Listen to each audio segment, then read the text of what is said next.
Hello दोस्तों, मैं नीतू आपका स्वागत करती हूँ और आज की श्रृंखला में देखने वाले हैं प्रमुख संप्रदायों से जो प्रश्न पूछे गए हैं उसे देखेंगे और इसका अगर आप थ्योरी देखना चाहें तो बिल्कुल आप देख सकते हैं, मैंने करा रखा है अपनी प्लेलिस्ट पे। तो प्लेलिस्ट चेक करें, वहाँ पर इसका थ्योरी है और जितना भी थ्योरी अभी तक मैंने कराया है उससे जितने भी प्रश्न बनने वाले हैं या बने हैं, आज सभी देख रहे हैं। तो बिल्कुल इस चैनल पे बने रहें और चैनल पर नए हैं तो चैनल को सब्सक्राइब करना ना भूलें और अपने फ्रेंड तक भी इसे ज़रूर से शेयर भी करें। चलिए, आज के पहले प्रश्न पे चलते हैं बिना टाइम लिए। आज का जो पहला प्रश्न है, पूछा जा रहा है कि रस संप्रदाय के आदि आचार्य कौन हैं? क्या पूछा जा रहा है? रस संप्रदाय के आदि आचार्य कौन हैं? भरत मुनि हैं, भामा हैं, कुंतक हैं या फिर वामन हैं?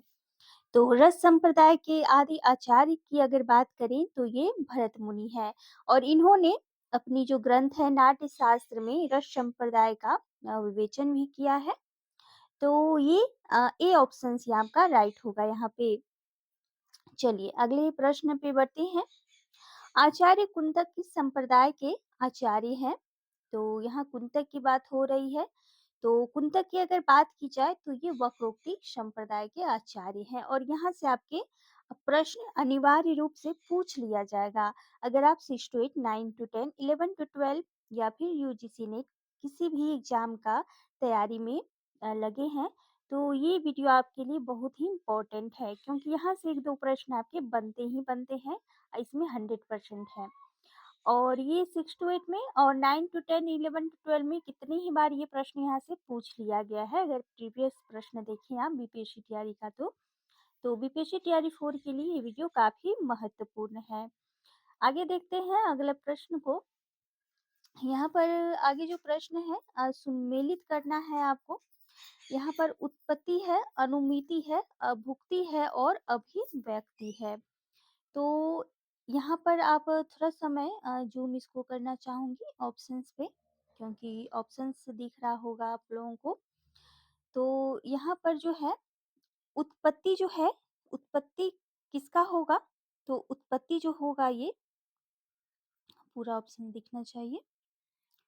हाँ, अब दिख रहा है। चलिए, तो उत्पत्ति जो होगा ये भट्ट लोलट द्वारा दिया गया है, ठीक है?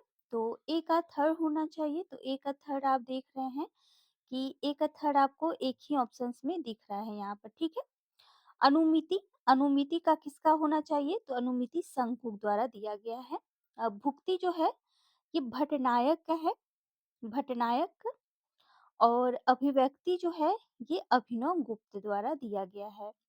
तो ये सी ऑप्शन आपका राइट होगा यहाँ पर। चलिए आगे बढ़ते हैं अगले प्रश्न पे। काफी महत्वपूर्ण है सभी प्रश्न आज के सेशन में। शब्दार्थो सहितो काव्यम और इस बार बीपीएससी टीआरई थर्ड में ये वहां से प्रश्न पूछा गया था ये। तो आपको इस तरह के प्रश्न को अच्छे से देखना है, समझना है, फिर आंसर को देना है। तो ये जो है इसका आंसर आप दीजिए क्या होगा? शब्दार्थो सहितो काव्यम।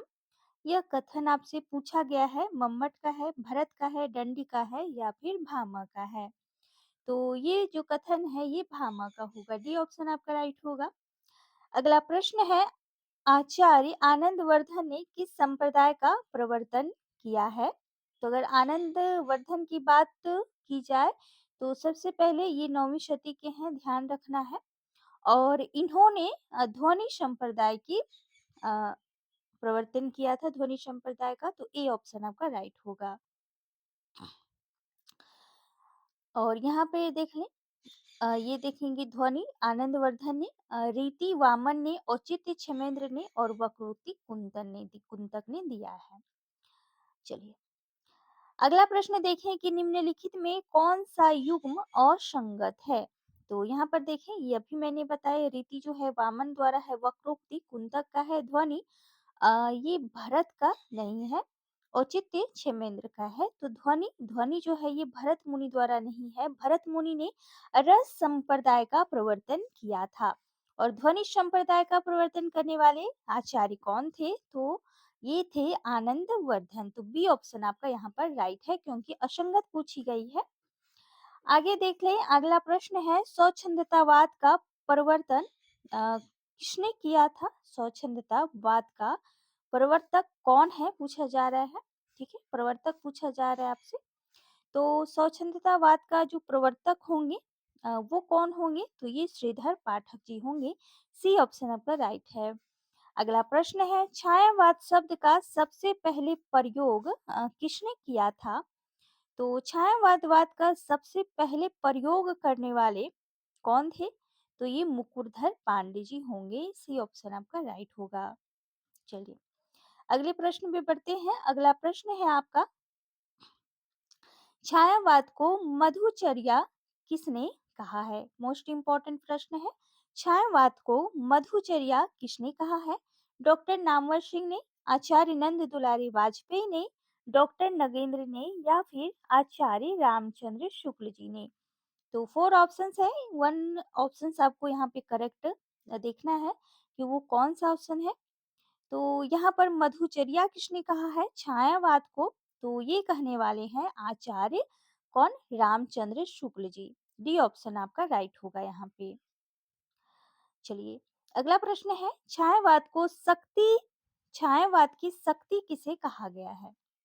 काफी महत्वपूर्ण सभी प्रश्न है क्योंकि ये विदित 15 वर्षों में किसी ना किसी एग्जाम में पूछा गया प्रश्न है और ये वस्तुनिष्ठ जो बुक जो मैं करा रही हूँ काफी महत्वपूर्ण है और यहाँ से प्रश्न पूछ लिए गए हैं। आप देख ही रहे हैं जैसा कि आप प्रश्न को देख रहे हैं यहाँ से कितने ही प्रश्न अभी तक बीपीएससी तैयारी में पूछा गया है हर टॉपिक से।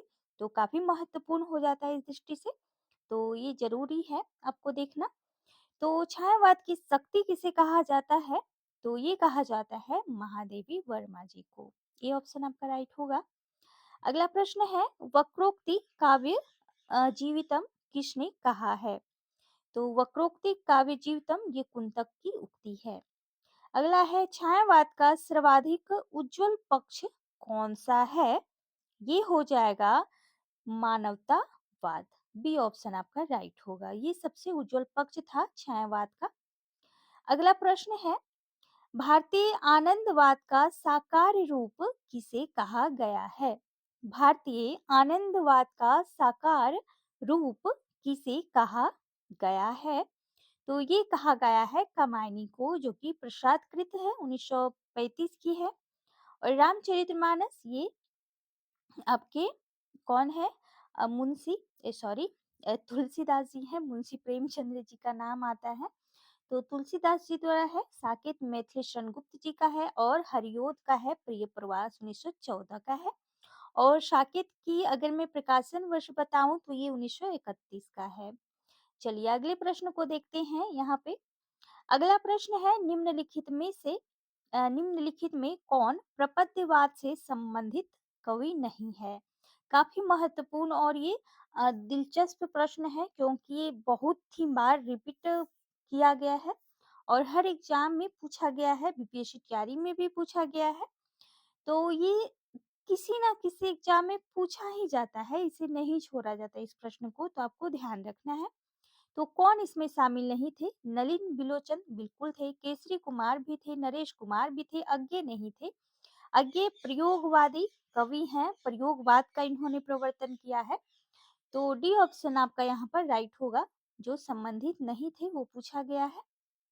अगले प्रश्न को देखेंगे। अगला प्रश्न है निम्नलिखित में कौन सा युग्म असंगत है?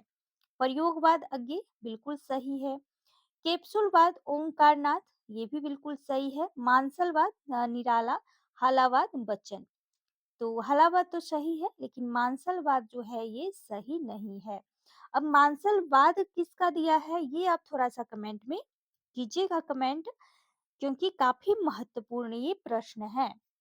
अगले प्रश्न को देखते हैं। अगला प्रश्न है आपका निम्नलिखित में से किस वाद का आगमन फारसी साहित्य के प्रभाव से हुआ? किस वाद का आगमन फारसी साहित्य के प्रभाव से हुआ था? ये आपसे पूछा जा रहा है। तो ये हुआ था हालावाद का। ठीक है, जो कि हरिवंश राय द्वारा दिया गया है। अगला है प्रश्न हिंदी साहित्य में प्रगतिवाद की समय सीमा क्या है? प्रगतिवाद की समय सीमा आपसे पूछी जा रही है, तो थोड़ा-सा ध्यानपूर्वक पूर्वक आप यहाँ पर बताएँगे कि क्या होगा 1936 ईस्वी से 1943 ईस्वी तक, 1933 ईस्वी से 1936 ईस्वी तक, 1930 से 1933 तक या फिर 1931 से 1935 ईस्वी तक। तो यहाँ पर थोड़ा-सा ध्यानपूर्वक आप आंसर देना है आपको।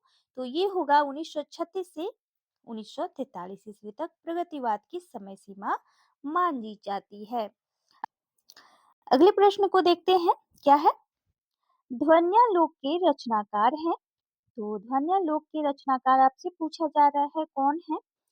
तो ये हो जाएंगे आनंद वर्धन। बी ऑप्शन आपका यहाँ पर राइट होगा। अगला प्रश्न है, काव्यालंकार किसकी रचना है? काव्यालंकार किसकी रचना है? तो ये रचना जो है ये भामह की है। आगे प्रश्न को देखेंगे, ध्वन्यालोक की टीका का नाम क्या है?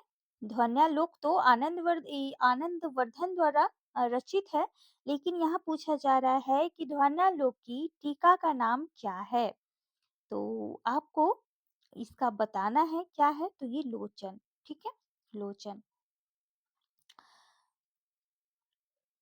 आगे प्रश्न देखते हैं, धर्मार्थ कामेक्षु वेच्छन्यम कला सुचम, यह कथन किसका है?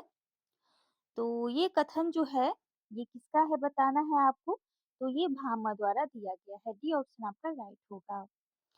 अगला प्रश्न है, न्याय सिद्धांत के आधार पर रस की व्याख्या करने वाले आचार्य हैं। न्याय सिद्धांत के आधार पर पूछा जा रहा है। तो आपका जो ऑप्शन होगा यहाँ पर कौन होगा? तो ये शंकुक होंगे, ठीक है। ए ऑप्शन आपका राइट होगा यहाँ पे। अगला प्रश्न है, काव्य के अंतरंग का बल देने वाला संप्रदाय है।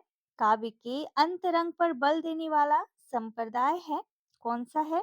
तो ये ध्वनि हो जाएगा। ए ऑप्शन आपका यहाँ पर राइट होगा। चलिए अगला प्रश्न देखते हैं। तो अगला प्रश्न यहाँ पर दिया गया है कि निम्नलिखित को सुमेलित करना है सूची 1 को सूची 2 से। तो यहाँ पर मनोविश्लेषणवाद जो सबसे पहले आपका आता है वही लगाना है। तो मनोविश्लेषणवाद सीधे फ्रायड को लगाना है।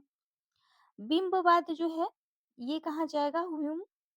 अभिव्यंजनावाद ये क्रोचे चल जाएगा। प्रतीकवाद तो ये सभी यहाँ पर थोड़ा सा मैं जूम करना चाहूंगी, ऑप्शंस पे जाना है आपको। तो ऑप्शंस देखें आप और बताएं कि क्या ऑप्शन होगा इसका। तो आपको यहाँ पर देखना है कि अभिव्यंजनावाद जो है ये आप क्रोचे लगाएं, ठीक है।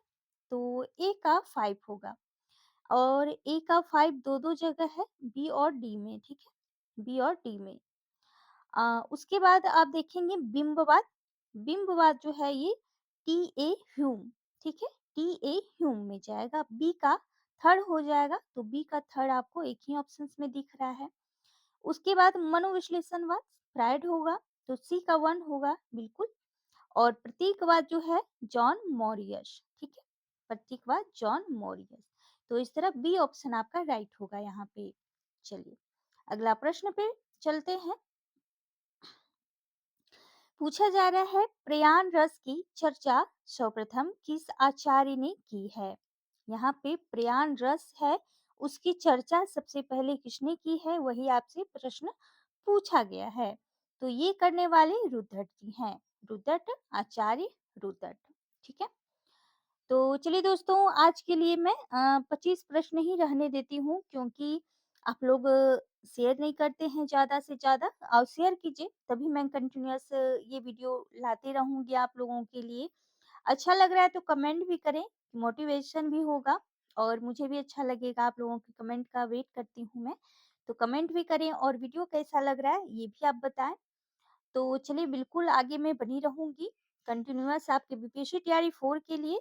सभी टॉपिक मैं कराने वाली हूँ और करा चुकी हूँ। बहुत टॉपिक ऐसे हैं अभी जो बचे हुए हैं, तो वो भी मैं वस्तुनिष्ठ जो बुक है उससे मैं कंप्लीट कराने वाली हूँ, जो कि काफ़ी इम्पोर्टेंट टॉपिक अभी बची हुई है।